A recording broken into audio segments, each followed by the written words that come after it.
Okay. We're gonna do a video today on how to get your pets to take a pill.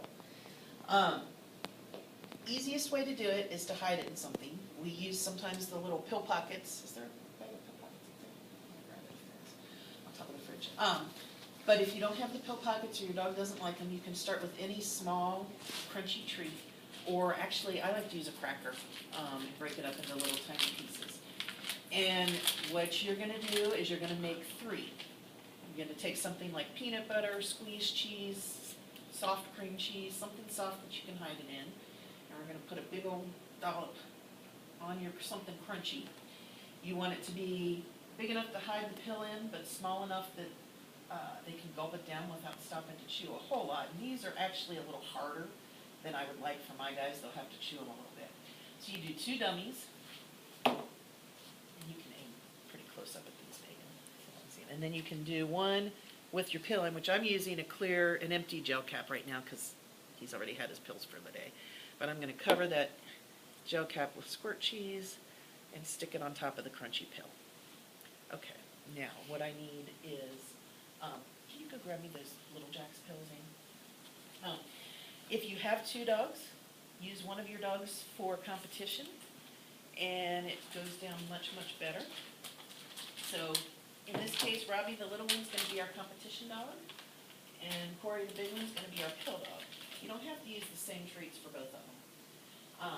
But what you do want to do is you want to get to where you can rapid fire the treats, so they're encouraged to gulp them without thinking. So what we're going to do with Corey is we're going to give him dummy, one with the pill dummy, and your goal is to have the 3rd one in front of his nose so he's gulping the one with the pill as fast as possible. You can tease him a little bit. You can see he's getting a little frantic. And then I'm going to start by giving if you've got a dog to use for your competition dog, he gets the first treat. So Robbie gets that one. Corey gets that one. Good dog. Robbie keeps getting it. Sit, please. Sit. Corey gets that one. All right. Sit. Good dogs. And you can see, of course, that one, it was an empty gel cap, but he gulped it down like there was no tomorrow. Gulp, gulp, gulp. That's your goal. And ideally, I would have actually had them, if I had the pill pockets, I would have had all 3 in one hand and just kept track of the dummy one so I can rapid fire them right into their mouth. All right, that's if you're tempting them and hiding them. Squeeze cheese, man, it's the best stuff ever made. The pill pockets are also handy. These are cat pill pockets. They'll work on a large percentage of your cats and virtually all of your dogs, although sometimes they will get wise to them after a while. But they're little hollow, soft treats that you can stick your pill down in there. These are the small size. They come in a much larger size that you can fit. I can actually fit about 3 of Corey's pills in them.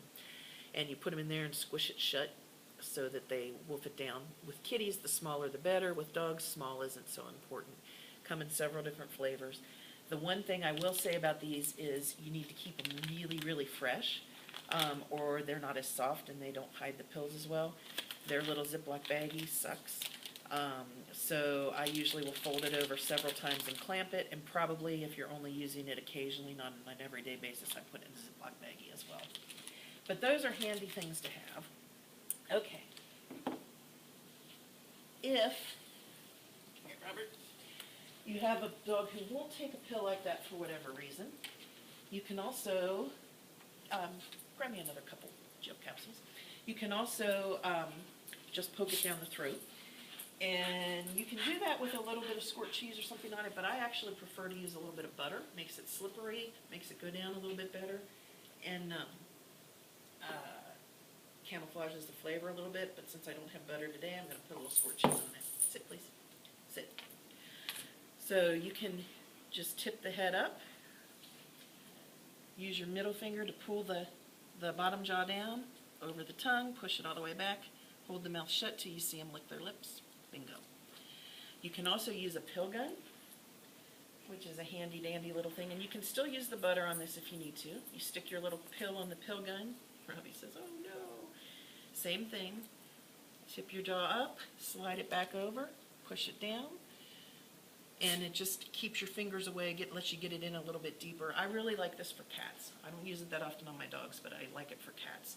Works pretty well.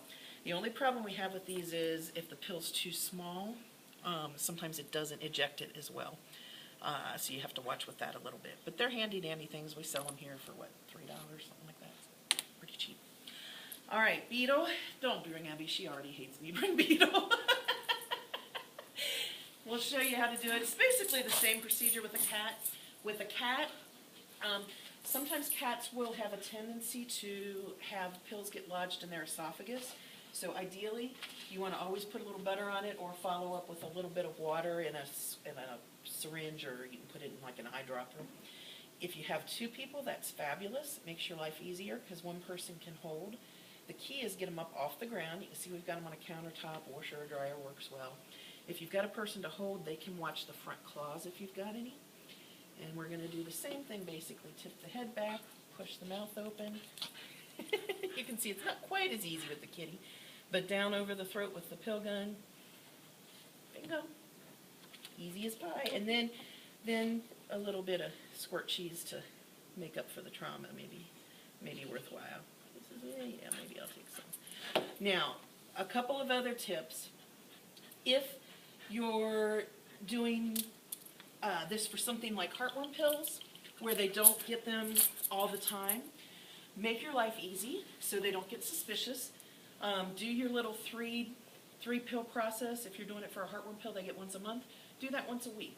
Then only 1 time out of 4 where there'll ever be a pill in there, and you're much less likely to get dogs who get wise to it.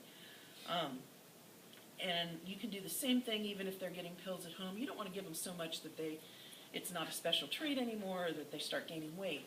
But give them the occasional pill or the occasional episode where there's not a pill at all involved, so they're not always suspicious. Easy as pie until it's not.